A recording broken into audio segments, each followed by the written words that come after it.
What up, Fight World? It's your boy Ego, and I'm back with some more boxing. Now, I want to make a quick video talking about Kell Brook. Now, Kell Brook is a fighter who seems to be improving, show potential.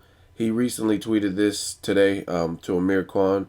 Well, not at him, he didn't mention him, but he said, "Stop talking about me, Queen Khan, and fight me, you prat." So, some English slang there. Kell Brook, he's a fighter that I enjoy. However, I'm just wondering, Eddie Hearn, Kell Brook, his team, when will we see him step up significantly in competition? Now, I'm down for a Amir Khan fight. Amir Khan didn't really see fit to fight Kell Brook for whatever reason, so you can't fault Kell Brook there. However, I'm not impressed. I have to be impressed with the fighter. I really have to see them pitted against someone who is stiff competition and or supposed to be stiff competition. Now you look at Brandon Rios versus Manny Pacquiao. Even though Rios was coming up in weight, he's still a puncher. He's still relentless. He has a chin. So Pacquiao didn't have to look as dominant as he did. Canelo versus Mayweather. Mayweather didn't have to look as dominant as he did. There were really no oh shit moments where Canelo had Mayweather in trouble, a la Shane Mosley in round 2 versus Mayweather. So, truthfully, until I see those moments, those step up fights, I don't really know. Like Keith Thurman, he was an exciting fighter, and I've liked him since he burst onto the scene. But fighting certain fighters, I wasn't, you know what I mean? I'm not like, oh, okay, this dude is the truth. He's the future of boxing. But lately, he's looking like he has the potential because he stepped up in challenge. He fought the Paulie Malignaggi's mandatory and Diego Chavez, a guy that really made him adapt, and he showed that. He fought Jesus Soto Caras, who has a chin and who's a veteran. So as far as Kell Brook, I'm just waiting for that moment. Beating Sinchenko, that's cool. That's the name on the resume. Sinchenko stopped Ricky Hatton, but what version of Ricky Hatton did he stop? He didn't stop Ricky Hatton in his prime. He wasn't like Mayweather, who was the first to beat him, or Pacquiao, who knocked him out cold before he retired. Sinchenko fought the version of Ricky Hatton after a 3-year retirement, and he did exactly what he needed to do in that fight. Stopped him with a body shot, which is exactly what you should do if someone is has gained excessive weight in their off season, if they've been on a 3-year layoff and retired from the sport. So he did what he can do. So to me, fights like that don't mean as much. I never considered Sinchenko a world beater. He lost to Paulie Malignaggi. That's how Paulie got his belt. He beat really a Ricky Hatton who was past it. And you got to look at it. A lot of times you could tell where a fighter's at in their career by what happens next. Like, you beat Ricky Hatton. What did he do after the fight? He retired.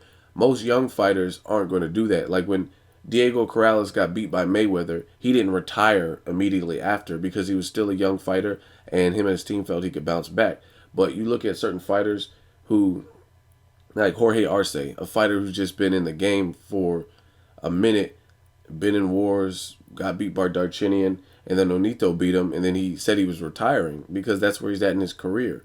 But other fighters, like Adrian Broner, they could take a loss and possibly bounce back. We don't know because we haven't seen him fight since the Maidana loss.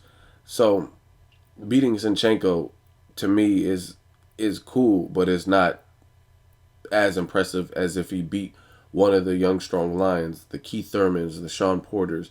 Really, I would give Kell Brook more credit if he beat Jesus Soto Caras or even a Diego Chavez, so Keith Thurman's leftovers. Because at the very least, I know Soto Caras is a volume puncher. He's tough and he has a chin. And he was having a good fight with Marcos Maidana. We've seen him with Keith Thurman. So I want to see how Kell Brook would do against someone like that. Diego Chavez, another fighter who showed he could box, he can bang, he has a chin.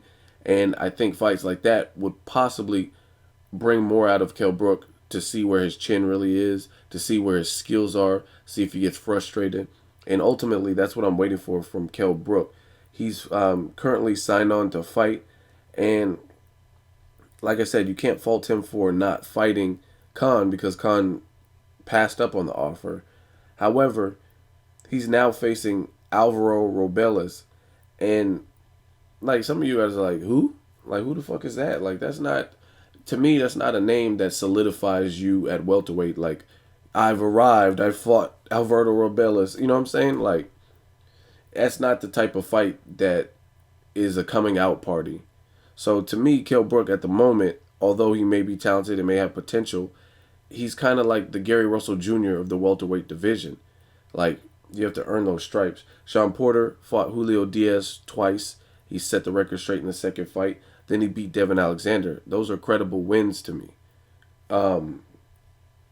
You look at, I don't know, man, just Kell Brook, you look at his resume, and his resume is just overall soft. And I just want to see him step up in competition. I wish him the best, and I look forward to his next fight. Oh, actually, not his next fight, because I don't give a fuck about that one. But I'm saying him blossoming as a fighter. I just need to see him step up in better competition. Same with Gary Russell Jr. And it kind of worries me when you got a fighter who seems like they have all the potential in the world, yet either the fighter nor the fighter's team aren't putting him in position to get spotlight. A lot of people complain about Canelo, including myself, stating he was fighting a lot of like 40-plus-year-old shop-worn people. People like Kermit Cintron at the time Canelo fought him. People like Shane Mosley was like 40, 41. Carlos Baldomir was 40, 41 and had lost one. He was like 1 for 2 in his last fight, and he was very inactive at the before fighting Canelo. But then Canelo has been full steam ahead ever since the Austin Trout fight. He fought the Shane Mosleys and got the experience from those fights in the Baldomir. Then he fought an undefeated fighter, took his O in Austin Trout, and he had a good performance in that. Then he fought Mayweather, lost that, but he didn't get knocked out or anything. Now he's fighting Alfredo Angulo. So those are the fights that we need to see, and then hopefully we get the Edeslani Lara and Canelo fight in the future if he's victorious against El Perro this weekend. So as far as Kell Brook, I'm not even saying that type of path in the making. Like, I don't know if you ever watched Bob Ross. There's a white dude with the afro, and at the beginning he would paint these pictures, and he's like, "These are going to be happy trees." He was real cool. Like he was like lit. At the beginning he would start painting, and I'm like, "What the fuck? That does not look like no fucking forest." But midway through, I'm like, okay, and you could start to see the painting come to life, and you're like, okay, I see his vision. Whereas when he was drawing birds, I'm like, that shit don't look like no bird. That shit don't look like no motherfucking tree. And like I said, midway through, it starts to come together. Now for Kell Brook, the reason I even brought that up is with Kell Brook, I don't even see the game plan. I don't see anything coming together. Like you're taking one soft touch opponent, one like non-threatening world-class welterweight after another. So I really don't see the game plan for his career. And he's not the youngest dude. He's not like Canelo's age or something. So I think they need to get the ball rolling with the people like Kell Brook and Gary Russell Jr. so the world could see what they really have to offer. So let me know what you guys think, Kell Brook and his level of competition. Leave a comment. As always, hate, comment, or subscribe. Till next video, is Ego signing off.